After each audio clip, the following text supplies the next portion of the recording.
ഇനിയും പറഞ്ഞില്ലെങ്കിൽ ഒന്നും അറിയാതെ പാവം നീ തെറ്റുകാരിയാവും. അറിയോ നിനക്ക് നീ ക്രിമിനലാന്ന് പറഞ്ഞത് ആരെയാന്ന്? എന്റെയും നിന്റെയും നമ്മുടെ കുടുംബത്തിന്റെയൊക്കെ ജീവിതം ഇന്ന് നിലനിൽക്കുന്നത് സ്നേഹിക്കാൻ മാത്രം അറിയാവുന്ന ഈശ്വര തുല്യമായൊരു മനസ്സ് അവനുള്ളതുകൊണ്ടാ.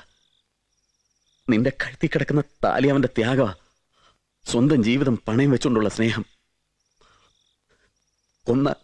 കൊന്നവൻ കൊലയാളിയാണെങ്കിൽ, ക്രിമിനലാണെങ്കിൽ, ആ ക്രിമിനൽ നിന്റെ മുമ്പിൽ നിൽക്കുന്ന ഞാനാ.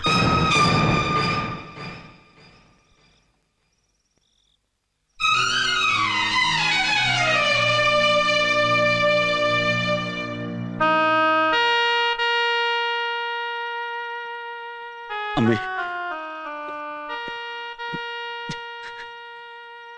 ഞാനാ അമ്മേ. എന്റെ കണ്ണ്,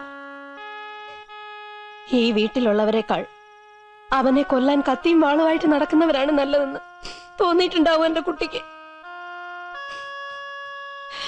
വിളമ്പി വെച്ച എന്റെ മുമ്പിൽ നിന്ന് അവൻ ഇറങ്ങിപ്പോയി.